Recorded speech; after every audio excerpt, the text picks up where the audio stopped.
I solemnly swear that I am up to no good. Messrs. Mooney, Wormtail, Padfoot and Prongs are proud to present the Marauder's map. If you succeed tonight, more than one innocent life may be spared. Expecto Patronum! Hey everyone, welcome to Hogwarts, a podcast. Hey everyone, welcome to another episode of Hogwarts, a pod. We are back with Chapter 10, The Marauder's Map, and Julie has returned. Hi, friends. And my goodness, Julie, this is a massive chapter. Do you just find all the massive chapters and say, like, this is the one that Julie's getting? Because this happened to me last time. This happened to you last time, it did. And I look at the preview, like I look at the chapter list at the beginning of the book and just like, okay, how many pages is this going to be just time-wise? And the last chapter was like maybe 21 pages, something like that. Easy. This one was almost 30 pages, and I'm like, oh, something's going down here, and obviously it's Marauder's Map, so I know that. Yeah. But what I didn't know, other than Marauder's Map, is this chapter is loaded with a bunch of other stuff. So many things. This so many could have things. been like 4 chapters. It really could have. But anyway, let's start with some basic things. Harry thinks very early on, which goes back to some of our Trelawney conversations a couple of chapters ago about the Grim and how valid is the Grim and how valid is Trelawney's predictions about the Grim. Well, Harry's starting to think like, man, I've seen the Grim twice now, and I've almost died both times. Maybe there's some validity to this whole Grim thing. But still goes, I really shouldn't tell anyone. Yeah. Like, has he learned? Nothing. If something weird is going on, tell somebody. Just because it's a magical world doesn't mean it's normal. It's this weird thing of Harry is so determined not to fill people in on things until some random gut feeling, and then he's like, all my secrets. Yeah. And he just spills, like, all of it. Yeah, I talked to Snake when I was 11. What of it? Yeah, it's like, unbelievable. Anyway, Harry does make another realization, other than the Grim has equaled a couple of near-death experiences. Harry realizes that the voices that he heard during the 100 or so dementors flooding onto the Quidditch pitch last chapter, that voice was his mother's, specifically her last words, which I don't know how, as a 13-year-old boy, you're supposed to come to that realization and then just swiftly move on. Yeah. Like, how do you go on about your day after you make that realization? I'm not sure. Especially with when Lily died, like, he essentially never knew his parents because of how young he was and, like, what he remembers. And I think we touched on this a little bit before, but, like, it shows how deep the Dementors can get in your head. They could unlock some real hidden subconscious. Like, it's not like you know something that happened when you were a baby, but the fact that they're able to pull this out of Harry, which, knowing how Harry was with the mirror in not Chamber of Secrets, in Philosopher's Stone, Sorcerer's Stone, whichever version of the book you're reading, it's borderline a little surprising that he doesn't almost like seek the Dementors out now so that he can hear his mom again.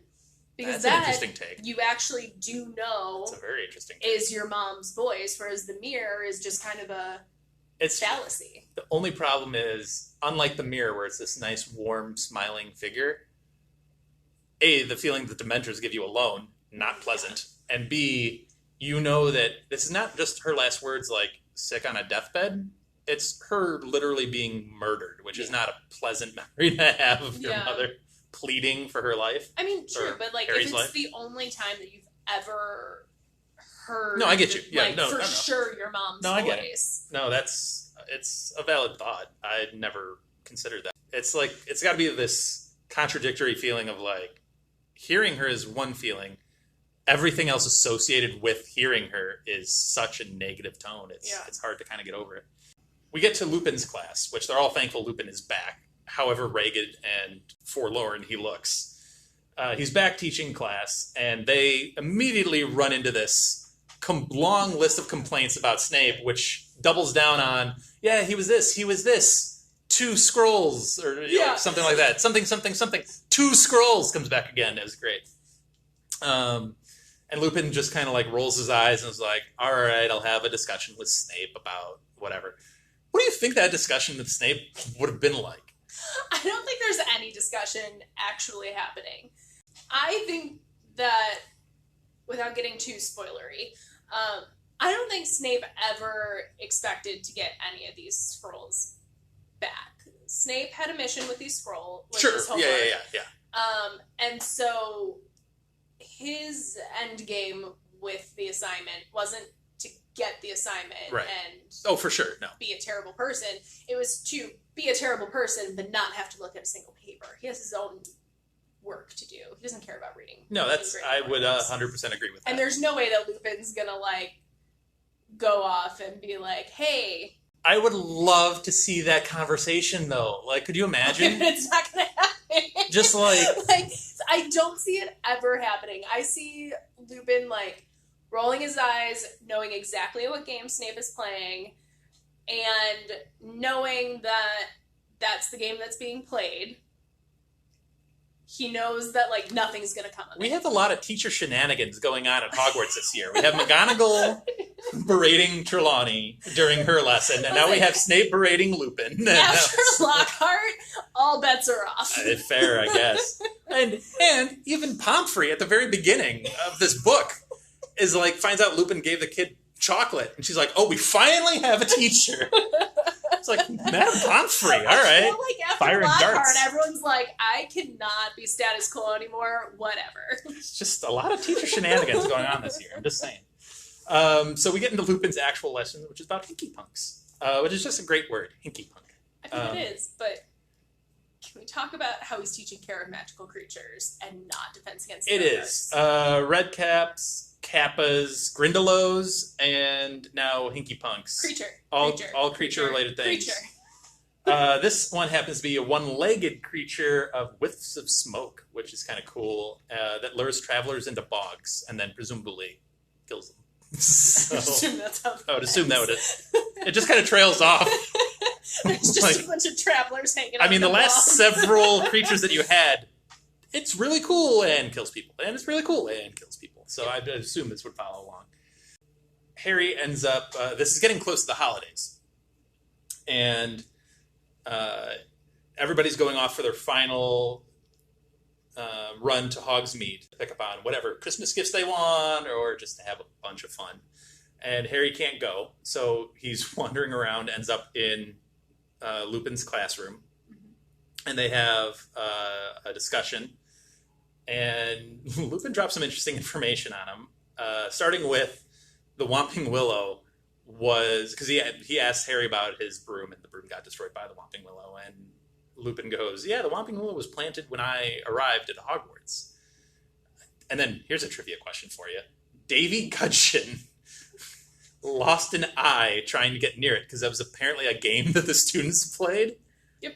And then after he lost an eye... They were like, maybe we should kind of ban people from going near that thing. Again, I feel like I talk about this every time I'm on the podcast, but are there no safety protocols at this school? You put in a tree that attacks people, and you don't plant the tree and say, stay away from the tree. All I'm saying are Trelawney's predictions of a student dying every year really that far-fetched. I'm just saying.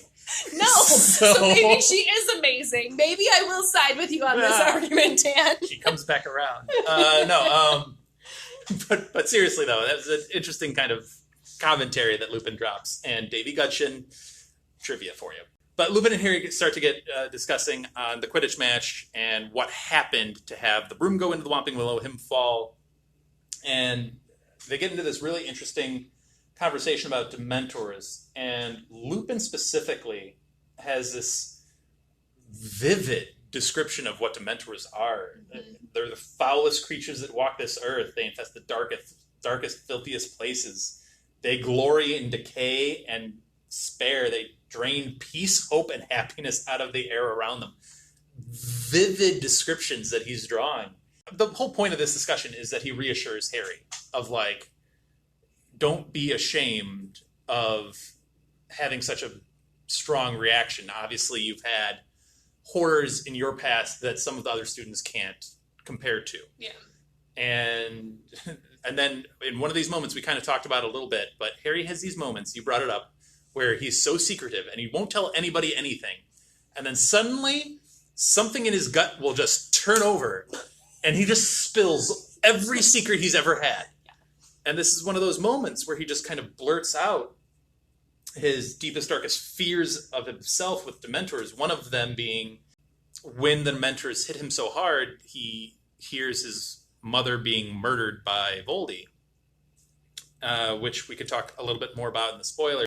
We get a lot of that. We get a description then of Azkaban, because obviously they guard Azkaban, and Harry brings up, like, if they're that bad, you just went on a whole little monologue about how awful Dementors are. How in the world did Sirius Black escape this?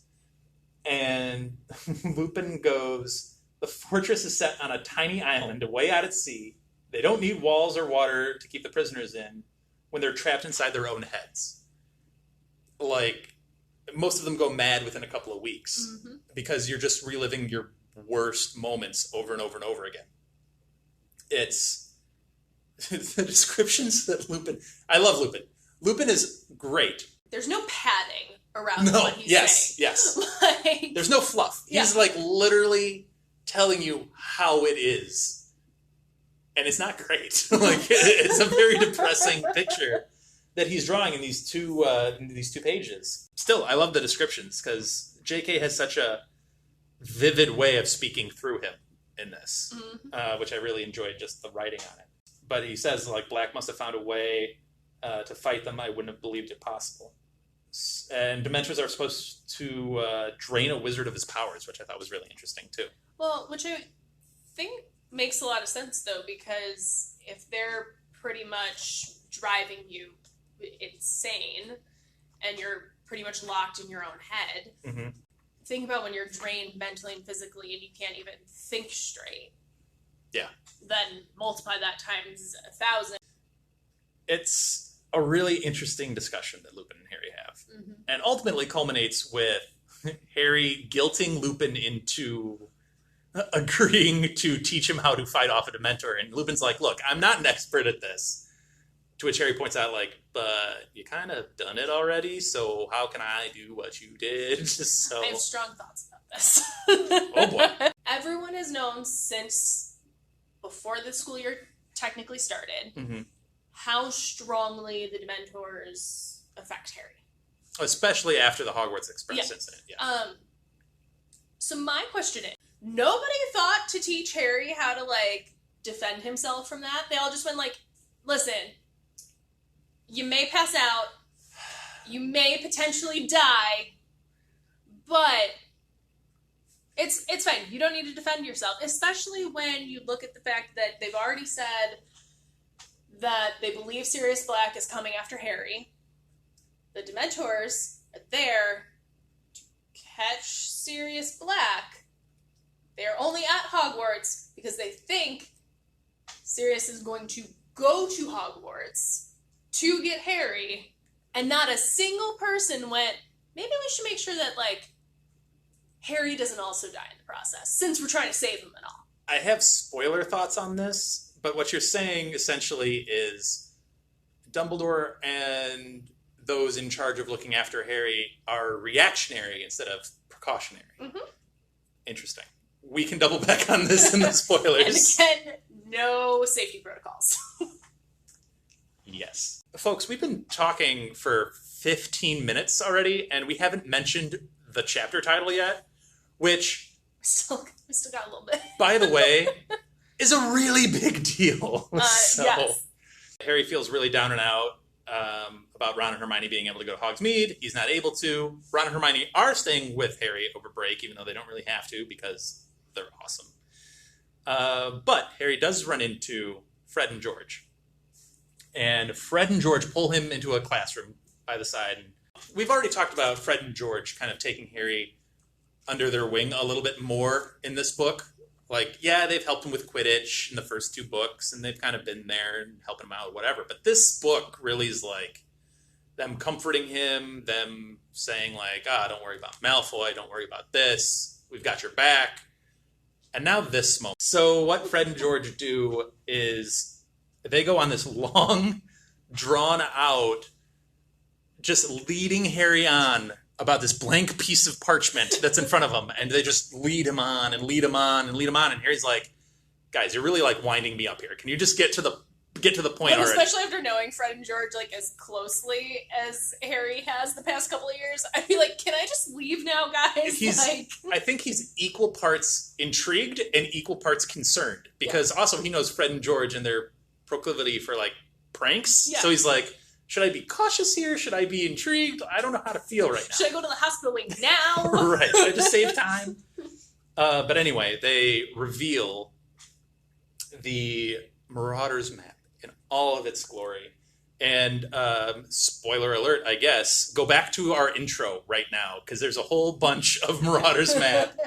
I solemnly swear that I am up to no good. Masters Mooney, Wormtail, Padfoot and Prongs, purveyors of aids, although that's not in the quote, but purveyors of aids to magical mischief makers are proud to present the Marauder's map. So, and honestly, again, the movie strikes again, because I did not remember the purveyors of aids to magical mischief makers. They also did not name anyone in the movie. Yes. Well, that's a whole thing. That's a whole thing. The map is never explained. We can talk about it more in the spoiler section, or we can not talk about it, but that's another one of my grievances. I feel like that is a moment, probably when we get you and Anna on the podcast at the same time, which we're going to try to do. That will be that moment. And I'll just sit back and I'll let you two rant. And it's fine. I do love how in the book there's this beautiful script with it. I just love the artistic touch. Yes. It's wonderful. It's so formal. I love it. But anyway, Fred and George go on and explain what exactly this is. And aside from outlining, where everyone is in the castle, you also get 7 passageways out of the castle. 4 of which Filch knows about. 1 of which has collapsed last winter. And 1 of which starts and or ends, which way you want to say, at the Whomping Willow. So that's also probably out of the equation. Unless you want to lose an eye. Unless you want to lose an eye, like Davy Gudgeon. So, really, the other one being the one that they're about to take to Hogsmeade, which goes from the One-Eyed Witch statue to Hogsmeade. It's just really cool magic, which we can get into in a bunch of different forms and fashions as we go. But what a brilliant thing. Okay, so here's my biggest question, though. How did Fred and George figure it out? Yeah. That is it's the one thing that's always bothered me from my first time reading these books to the, 23rd time reading these books is it's such a specific phrase. I solemnly swear I'm up to no good. We know how Fred and George got the map, but when Fred and George got the map, it was just a blank piece of parchment. Yeah.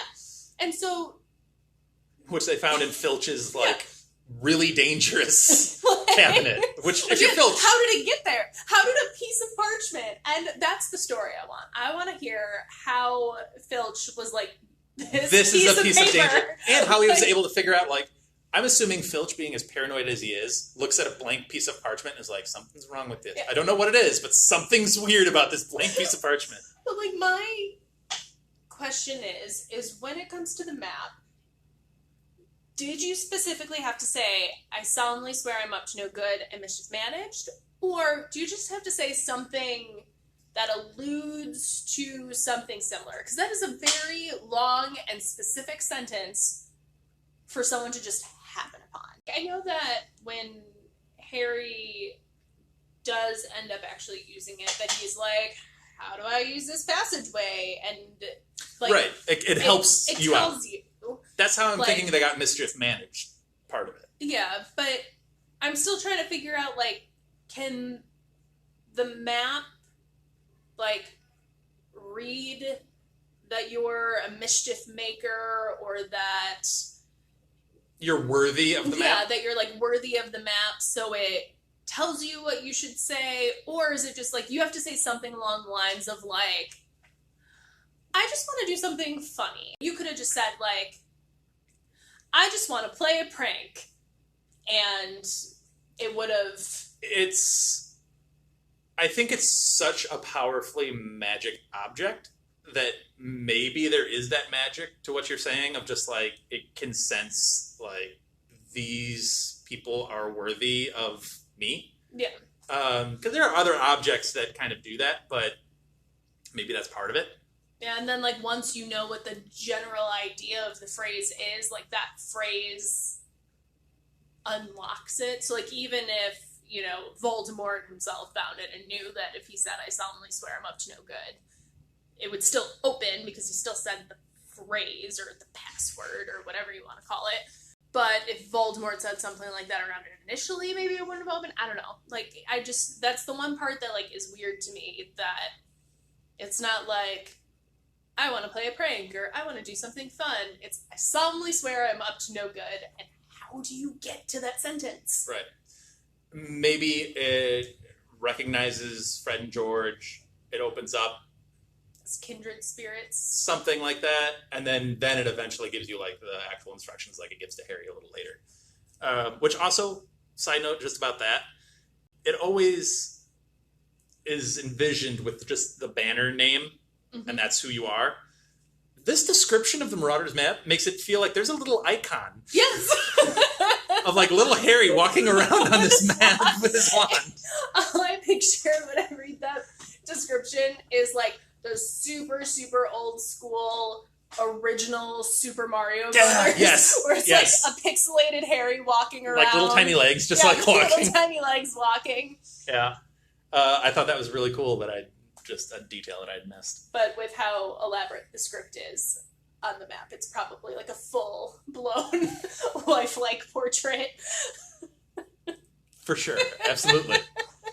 Folks, if you thought this was the end of the chapter, oh, you are so wrong. There is an insane conversation that goes on. So, Harry ends up using the map. Long trek, because really, if you think about it, it's quite a long walk to Hogsmeade from Hogwarts. So, walks all the way there, gets to Honeydukes, worms his way out somehow and under the table, meets up with Ron and Hermione. And without a cloak, without the invisibility cloak, never leave the cloak behind.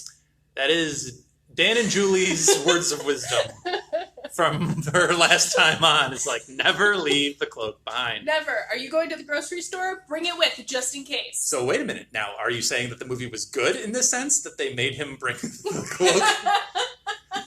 No. Oh, I got you, Julie. Hold up. I got you. Hold up. Ha Since the movie cut out so many details and so many important things, I think it was easier for the movie to condense it and to make it make more sense. Because I think when you're reading it, you can understand that it's super crowded and that he might be able to dive in and out of crowds. Do I still think Harry is an idiot for not bringing the cloak? Yes, absolutely. Third year thick. But I think when you're talking cinematically, if you just had Harry show up, I feel like all of the audiences would be like, but he's right there. He's right there. Hark, Julie, I think I hear a movie critic somewhere. Let's go! Those are fighting words, Dan. Anyway, so he gets into Honeydukes, meets up with Ron and Hermione after them going back and forth on what candy Harry would like, or they should get Fred and George, or whatever. They get to making the decision that they should go to the Three Broomsticks and have butterbeer. Because you should sit down at a table in a bar when you're not supposed to be there and you don't have your invisibility cloak. Where presumably adults are going to be coming in and out of on a regular basis. Yes. Yep. Intelligence. Hi. Which happens, and you get this it's an eclectic group of individuals that walk in. You get McGonagall, makes sense. Flitwick, makes sense. Hagrid, a little weird to be in that group, still makes sense. I think it also makes sense, though, because it's a pub. So I don't think Hagrid was necessarily with the group. Oh, you think he just randomly was going to the pub and was like, I'm going to sit down with you guys? And well, I think he was on his way there anyway, because McGonagall later points out, like, Hagrid, did you tell everyone here? Oh, well, no, I'm sure Hagrid visits there quite often. Yeah, so I think that Hagrid was there anyway, ran into them, and then they were like, oh, Hagrid. Come sit with us and have a beer. Okay. Well, Hagrid probably invited himself. I kind of see him as or being have like 3 beers. Doesn't he get like 3 pints? 4 pints. 4 pints. What a champ. And then, so we get... And then Cornelius Fudge, the Minister of Magic himself, comes in. And we find out that he's stopping here on his way to have dinner with Dumbledore. So that's kind of an in-between stop.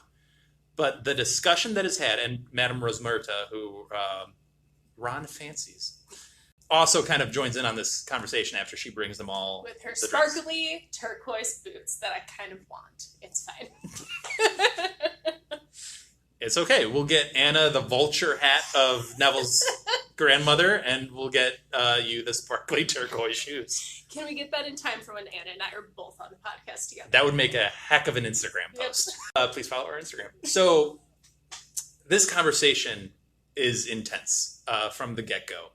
You have Rosmerta brings up her memories of Sirius Black and immediately goes, wait, are you really telling me that kid back then turned into this? As she should!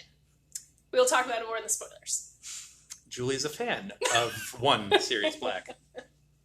But anyway, they go into this long explanation of what happens, and each kind of takes their own turn, if you will.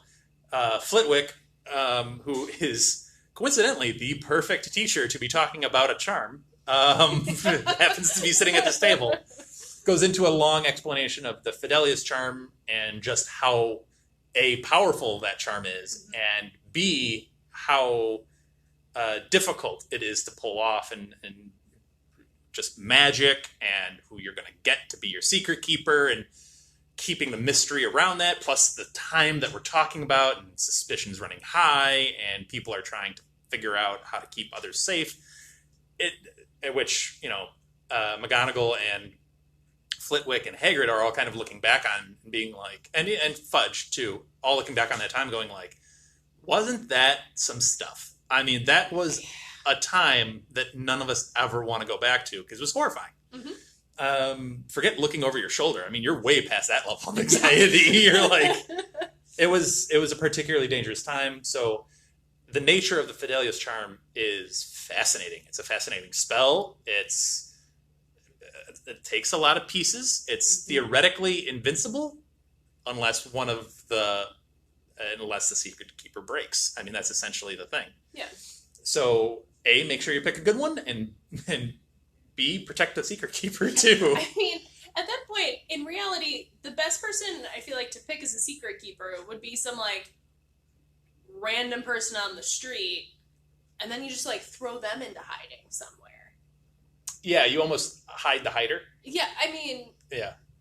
When they're talking about the Potters choosing Sirius Black, like literally everyone knew that they were best friends. Who else would be your first person to go after? And I mean, they do say that, like, Black was talking about going into hiding himself, but like... Right. I do like the description, though, of the charm being like, if Voldemort went up to the window and James and Lily were literally in there dancing right in front of his face, he couldn't see them. That's how powerful this charm is. The thing that I also find so interesting is they say that Dumbledore offered himself as a secret keeper. Arguably one of, if not the most powerful wizard of, we'll call it the century. And the Potters were like, nah, my BFF got this. Who says no to Dumbledore being your secret keeper? The one person... Yeah. The only thing I could think of is that, I mean, he's obviously number 1, 2, 3, 4, 5, 15,000 on the hit list. So, but he's still Dumbledore. No, I get it, and I agree with you. The other thing is, nope, I'm not even gonna branch it. We'll discuss it in the spoilers section. I think though that it kind of shows where Harry sometimes gets a little bit of his like hubris from, a little bit from his dad. You would hope that whoever your best friend is, that you could trust them with anything. But like in this case, when your options are the most powerful wizard and the only person who you think would stand a chance of defeating Voldemort, and your best friend who is going to go into hiding after he becomes your secret keeper? I don't know. I pick the person that you'd put your money on to beat Voldemort. You got to remember, though, also, like, we're saying how powerful Dumbledore is, which obviously he is. But McGonagall makes a point to be like, James and Sirius were particularly talented themselves. They're not a slouch. They were gifted wizards in their own right, even in school, let alone as young adults. So they could handle themselves, obviously. Yeah. They're not exactly, and knowing James and Sirius, they're not exactly afraid of, like, you know, That's the truth. they are Gryffindors, so there's that. But yeah, there's a lot to it. There's a lot to it, and spoilers, so we'll get there. But we still have one other side of this story. Hagrid's story is particularly emotional.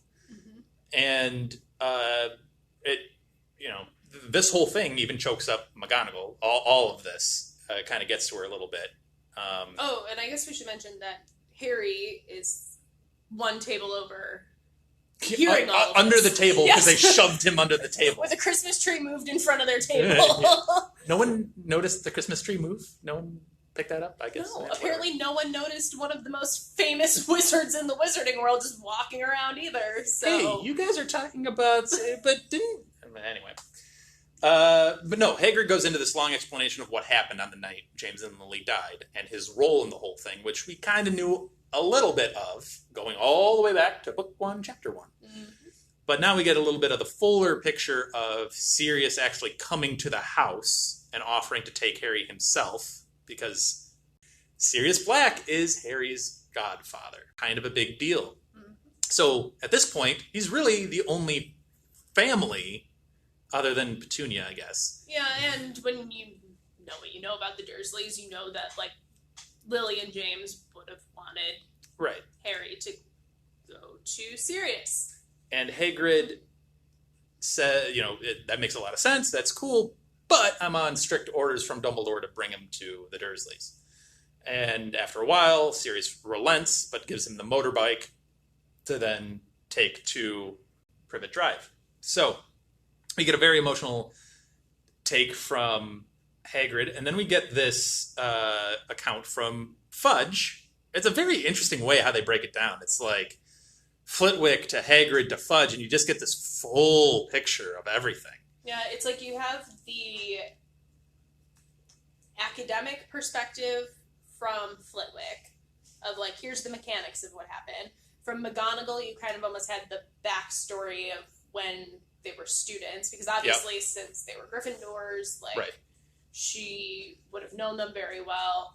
Then you get Hagrid that has the first-person account of the night, emotional account. Yep. And then you get Fudge, who is the, like, this is what the report said. He was there. He was there. He witnessed the devastation, which was significant, and it was not a pleasant sight.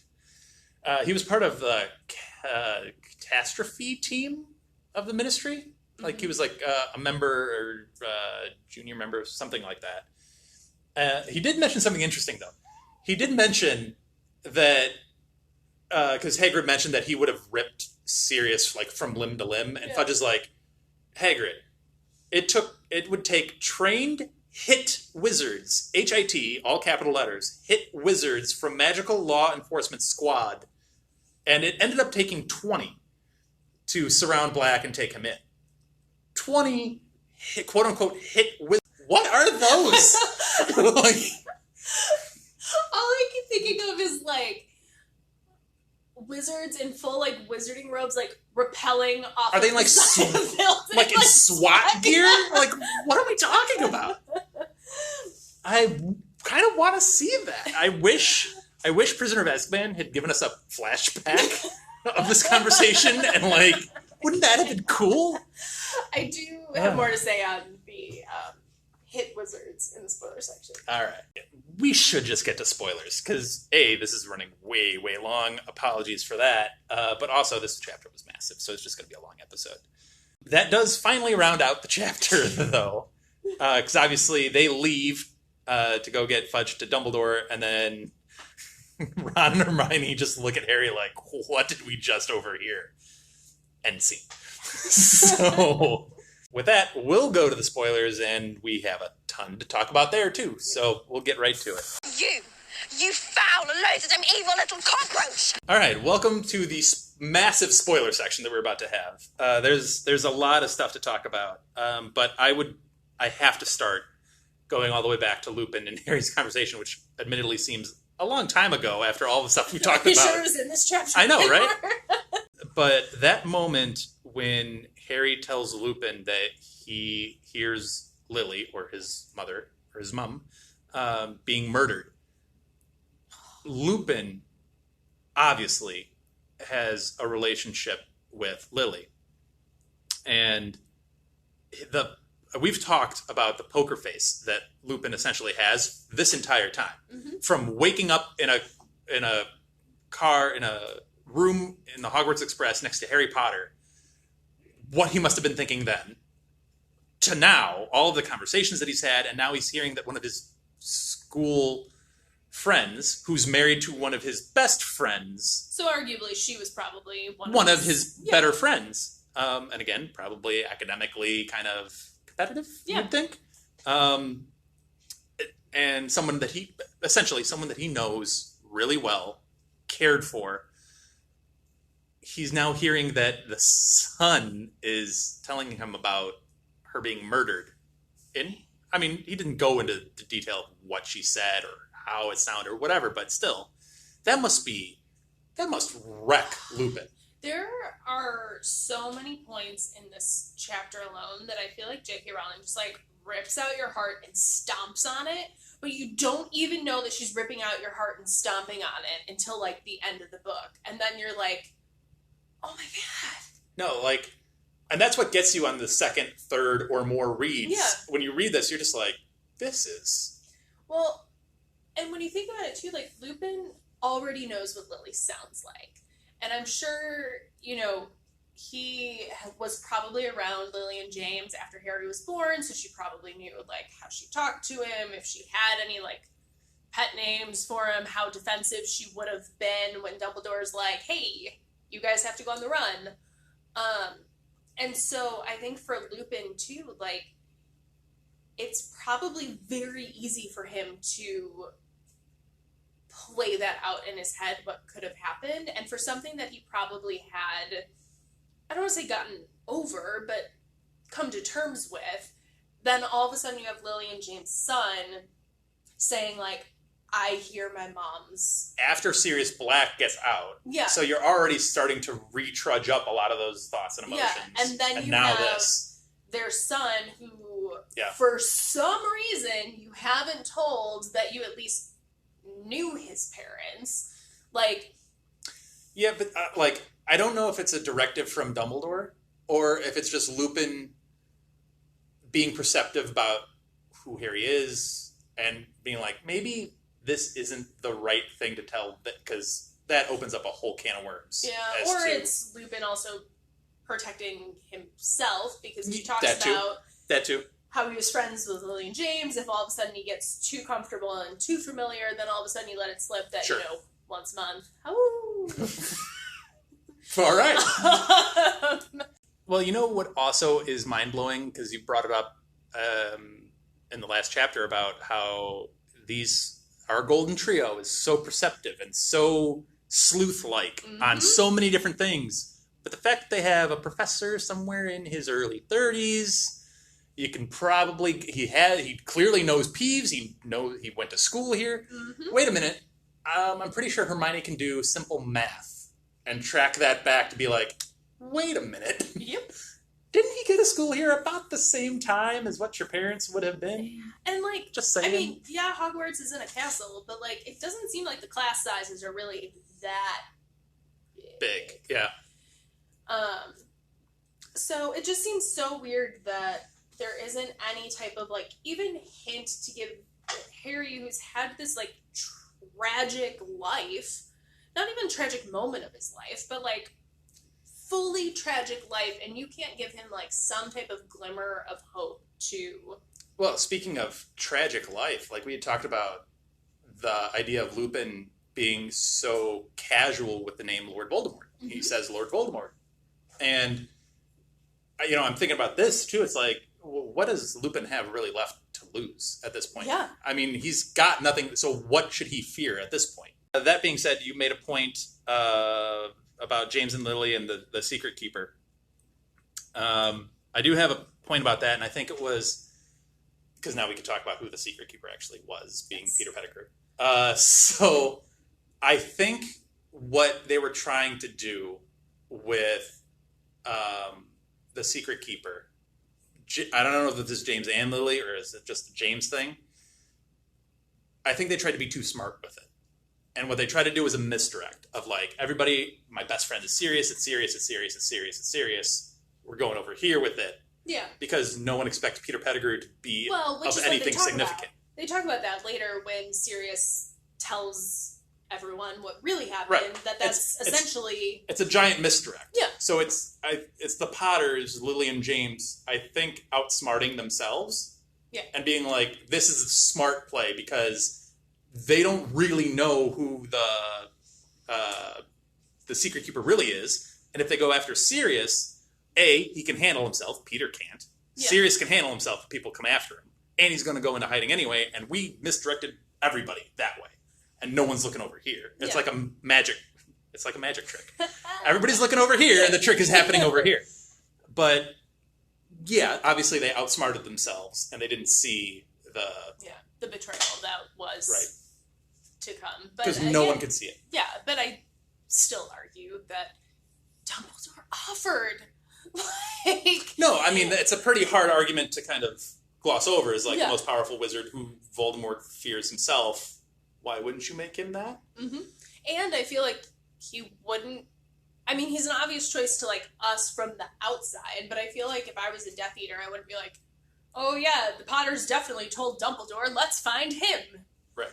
Like, your natural assumption would be, here's his group of friends. It's probably one of them. If not, it's a member of the Order. We already know who most of them are. I know Dumbledore has got his hands full of that period of time. But I can't imagine Dumbledore and his skills as... I'm probably about to say something that's going to make a lot of people upset. But Dumbledore and his skill set, you would imagine he would interview each member of the Order. And he could probably pick out, like, are you telling me the truth? Are you right on? Are you... Yeah. Peter Pettigrew is not as untalented as people think. He is still an animagus. He is. He might not be as skilled as James or Sirius or Dumbledore or McGonagall or whoever else you want to throw out there. But the idea that he has zero skill is a problem, which Voldy ends up using against them. Yeah. Is like, oh, you think he's nothing.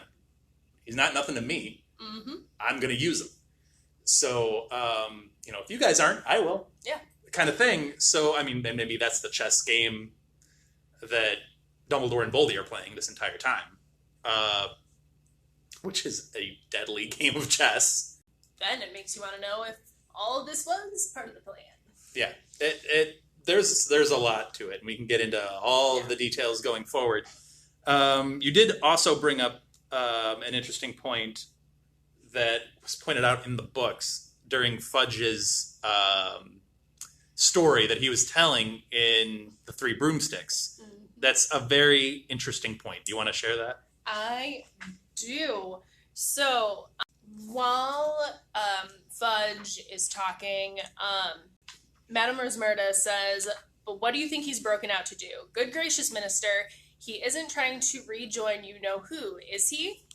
I dare say that is his eventual plan, said Fudge evasively, but we hope to catch Black long before that. I must say, you-know-who alone and friendless is one thing, but give him back his most devoted servant, and I shudder to think how quickly he'll rise again. So... Julie, do you have problems with that? I do have problems with that, because come book 4, when Voldemort does make his return, Fudge is the first one to be like, nope, And all of Book 5. And all of Book 5. All of Book 5. I was just going with what comes first. But... I know, but it's like a constant, like... Yeah. Fudge is always... I completely forgot that this, like, line ever happened, because I always have from, you know, the end of Book 4 through all of Book 5 of Fudge being the person who's constantly saying, like, nope, nope, nope, he's not around, he's gone, he's never coming back. And all of a sudden, thrown smack dab in the middle of Book 3, is Fudge going, I mean, he's alone and friendless right now, so we good, but that's why we need Black back at Azkaban. I think we've talked a lot on this podcast of our characters and some of their psychological, you know, things that set them up well, things that hold them back. Mm-hmm. They all need therapy. All of them need therapy, which does not exist in the wizarding world. But for Fudge specifically, here he's in a good mindset. Things are going well in the wizarding world for the most part. Mm-hmm. Things are going smoothly. When Voldy does return, could you imagine his mental state? Like, he's being told by Dumbledore, he's being told by other people who are significant, yeah, that his literal, not only his, many witches and wizards' worst fears are... There's two things about it. There's his mental state when that happens, and there's the Minister of Magic in him that's like, man, if this gets out, this is going to be a problem. Like, just from a management, like, leadership point of view. Yep. Which is valid. I mean, both mindsets of Fudge are valid in that sense of, like, this is going to be a problem for not just him as minister, but, like, literally the people are going to panic. Yeah. Where's the Boggart for that? Right. Oh, well, I'm sure that might be. That might be. How does it show that fear? We think Harry's is Voldy. It might be Fudge's. But also him personally. Yeah. It's like, oh my gosh, I remember what this used to be. Mm-hmm. I can't imagine what it's about to be if this is true. Yeah. And he just kind of goes into a psychological denial about it. Again, probably needs therapy, but it's those two dynamics of Fudge. I'm not saying they're good qualities, because they're not. And you need more of a leadership role, which we'll get later, briefly. but hey, look how it turned out for that leader. I mean, he was a strong leader. He didn't last as a strong leader very much, because that's what happens with Voldy. So I mean, and Fudge knows that. He's not an idiot. Yeah. Fudge is not an idiot. So if he's coming up strong, like Scrimgeour, however you pronounce that name, did, well, guess what? Walking down a road, got attacked by like 5 Death Eaters and got killed. Yeah. Fudge isn't dumb either, so he's trying to, play, like we've said in previous episodes, he is a politician. He is trying to juggle 15 things at once without committing to one specific thing. Yeah, like you don't want to panic people when you don't know. I think he logically knows that Voldy could very well have returned at that point. Mm-hmm. But in his mind, it's almost like a psychiatric break where he just can't. Yeah, well, and I mean, I feel like he knows that there's the potential that Voldemort didn't fully go away, but like as the Minister of Magic, you're not gonna call the Daily Prophet. Pretty open with that. Yeah, I'm sure he's given reports to the Ministry and the Wizengamot and like whoever will actually hear him. Like, no, he's not gone. He's just weakened right now. And I don't know if Dumbledore would be like broadcasting that, because I think Dumbledore would be kind of playing it cool and would be like, no, I think he could come back. Like, just as like a little side note in conversation, I don't think he would be pushing to get other people to believe it, because if you put everyone on high alert, like, you're also not like ruining people's lives, but like people were so happy and joyous when Voldemort was quote unquote gone. Sure. That you don't want to, 2 weeks later be like, well, he's not doing an interview with the Daily Prophet. Yeah. But like to the Ministry though, he's got to be like, hey, we still might have a problem somewhere down the road. Like, this isn't over. I don't know. I feel like he would, based on, like, what we see in, like, later books of how Dumbledore interacts with the Ministry, I think it's just, like, if something big happens, he'd be like, this thing happened. But if it's, you know, Tom Riddle opened the Chamber of Secrets, he's not going to be like, hey, Fudge, Tom Riddle, Voldemort, they're back. Like, I think he's just going to kind of hold the information close so that he's not almost like alerting Voldemort that they're already on the defensive. I think Dumbledore plays too many things close to the chest for... To his detriment. I mean, yes. I don't think that... I think it's one of those that Fudge also believes with how powerful Voldemort is. I mean, like, part of, like, the reason why everyone worshipped Harry as a baby and when he started at Hogwarts was because who thinks that a defenseless baby who doesn't know magic can take down one of the greatest dark wizards of all time? And so I think Fudge kind of also sees that doubt of the, like, maybe he's not gone. And, like, as Minister of Magic, he has to kind of talks him into it. Talks prepared himself into it. Yeah, like, he has to be prepared for both.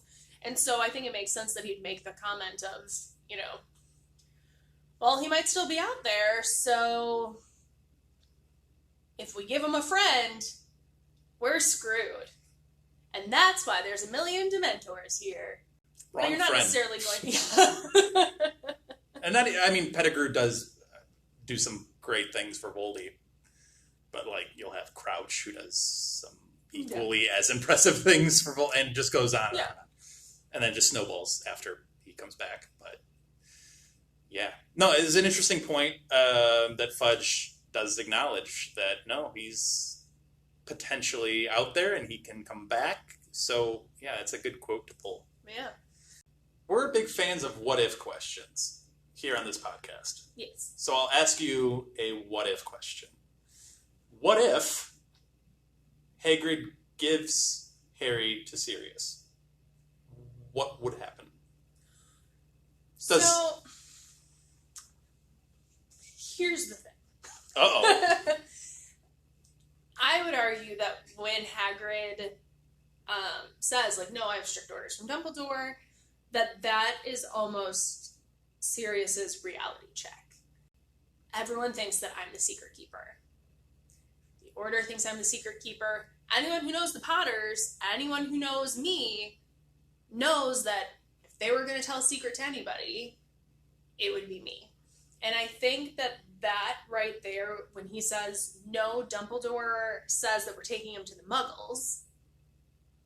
That's his sign. For Dumbledore to say, no, you as the godfather who Lily and James would have happily given their baby over to are not the one that I feel should be watching this child. I feel like that was the, like, snap into reality of the... So you're thinking it was specifically Dumbledore had figured it out already, and the missing link was Sirius. So get him away from Sirius, and not that Petunia being related to Lily had some of the leftover... No, I do think that Dumbledore saw the connection between Petunia and Lily. I think for Sirius, that was when he realized what was coming next. And that's when he says you can take my motorbike, I'm not going to need it anymore, because they're all going to come for me, and I'm going for Pettigrew, so either way, they take me for being a traitor, or they take me for... Killing Pettigrew.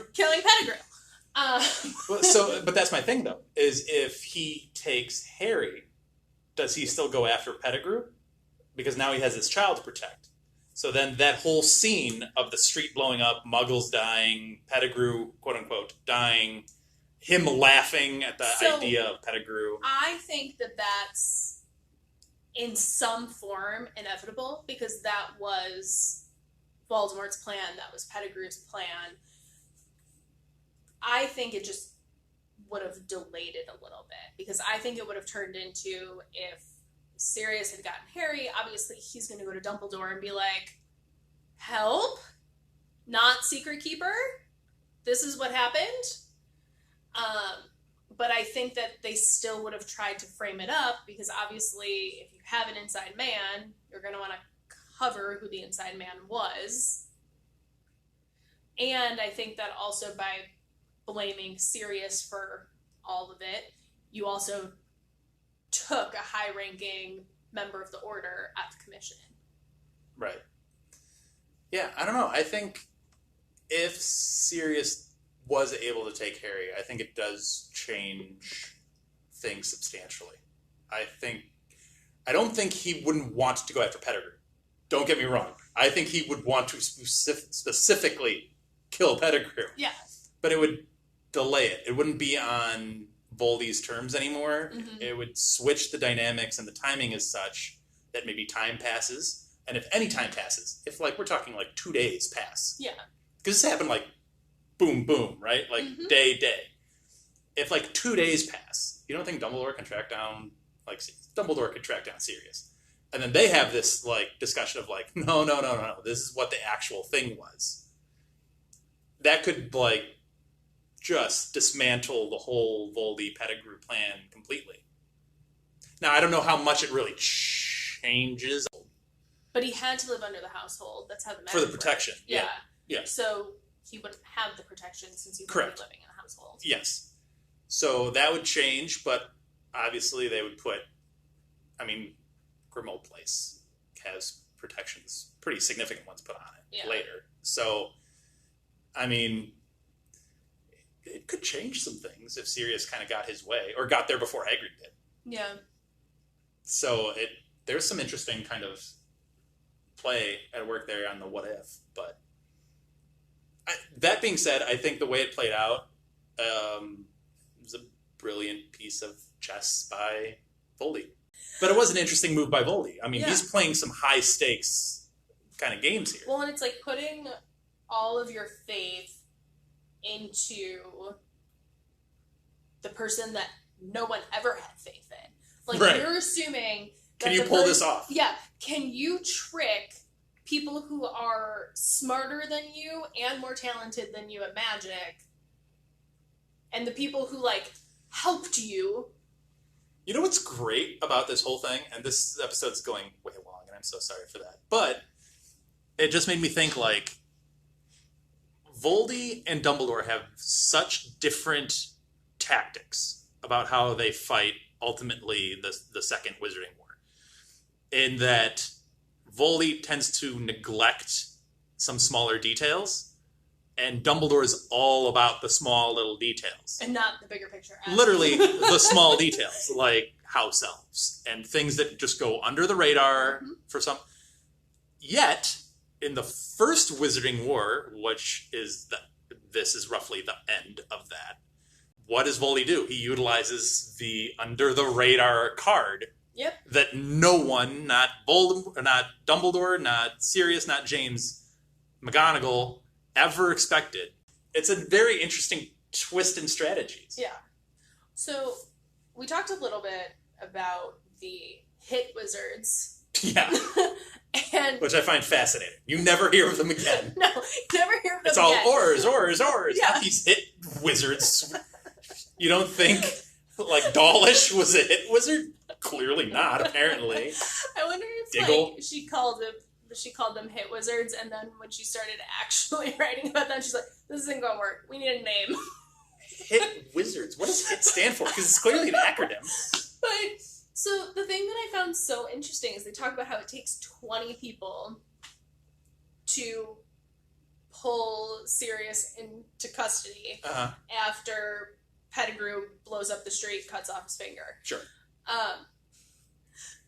What I find so funny about it is, obviously Sirius is just laughing at, the ridiculousness of everything that just happened. That Peter Pettigrew, out of anyone... That's it. Outsmarted... Everybody. And it's one of those that, everything's so bad that, you just have to, laugh at how dumb it all was. but it still somehow took 20, like, SWAT wizards to take him into custody.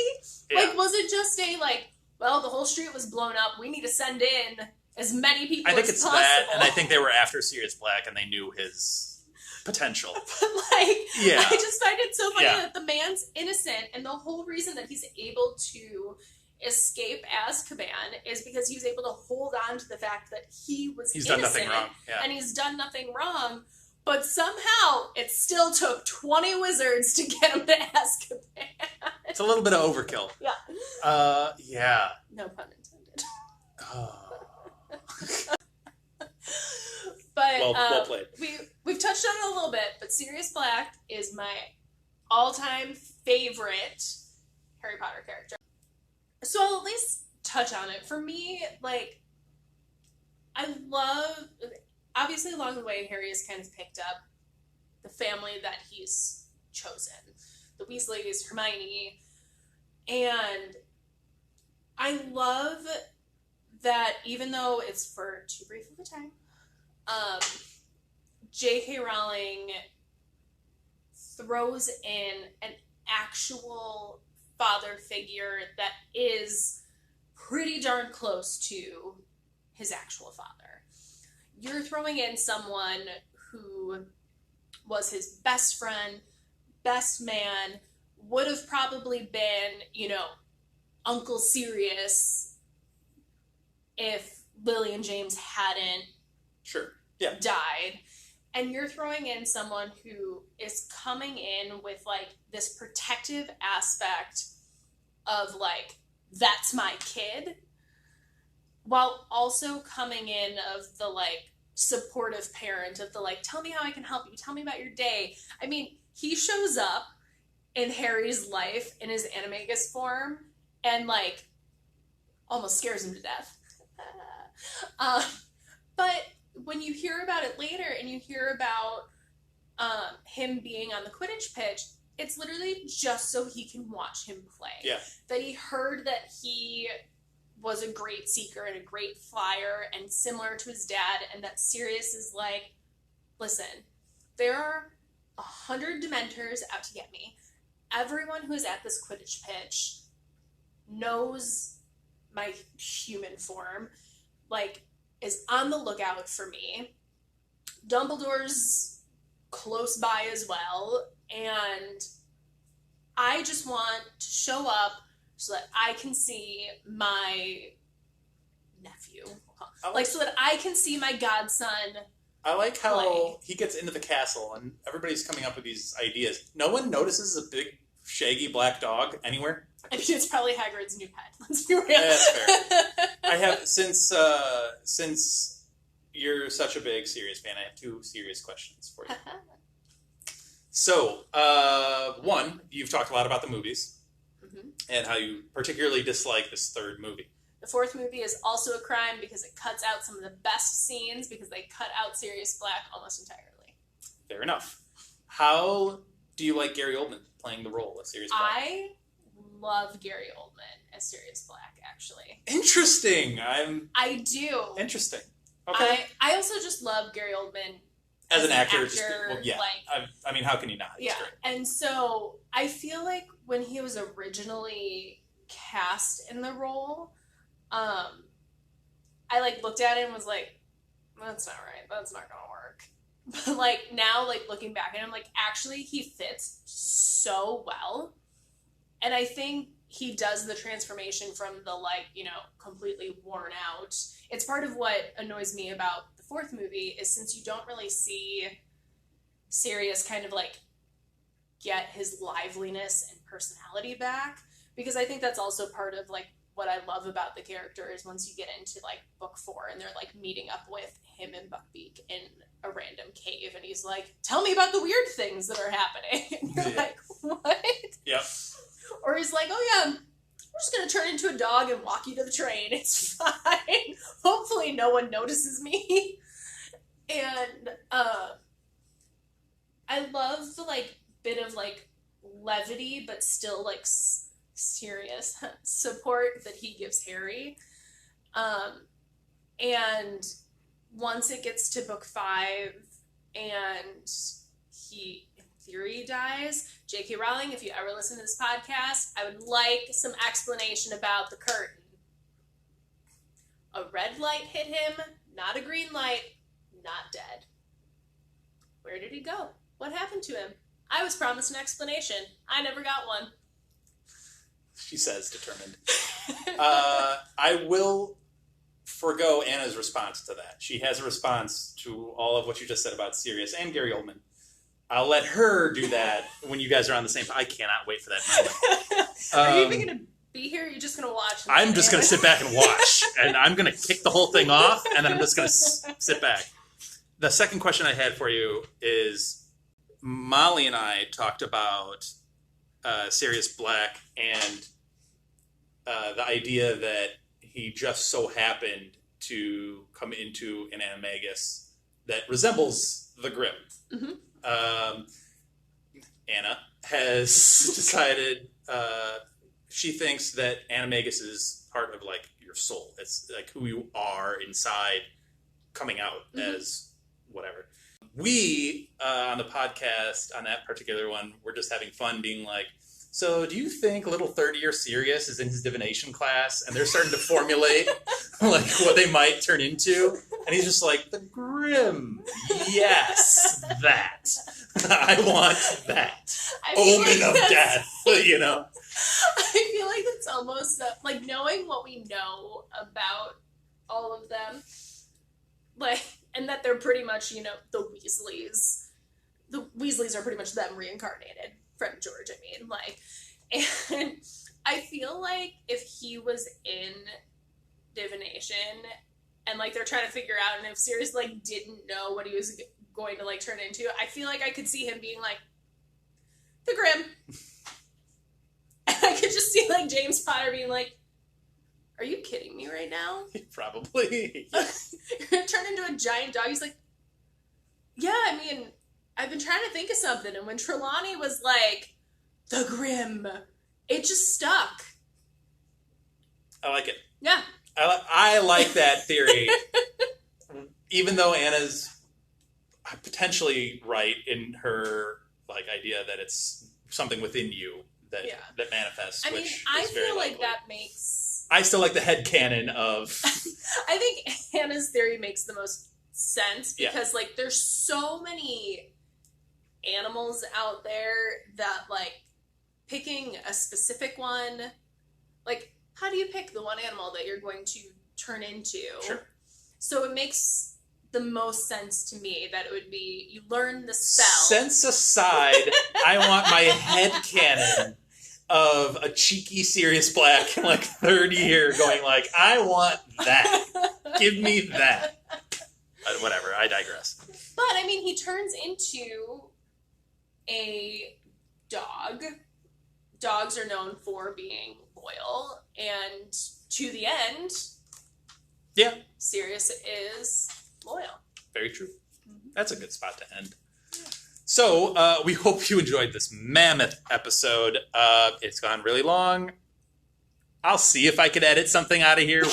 I don't know. But hopefully you've listened all the way through. We really appreciate it. Thank you to all of our new listeners. Thank you to all of our new followers that we've had. We've had a big boost in listens on the podcast. We've had a big boost in followers on Twitter. Thank you for all of that. We really appreciate it. Hope you keep listening. And we'll catch you on the next one. So for Julie, I'm Dan. Thanks for listening. Bye, guys. Thank you for listening to Hogwarts, a podcast. If you like what you've heard, please click the subscribe button on your preferred podcasting app and follow us on Twitter and Instagram at Hogwarts a Pod.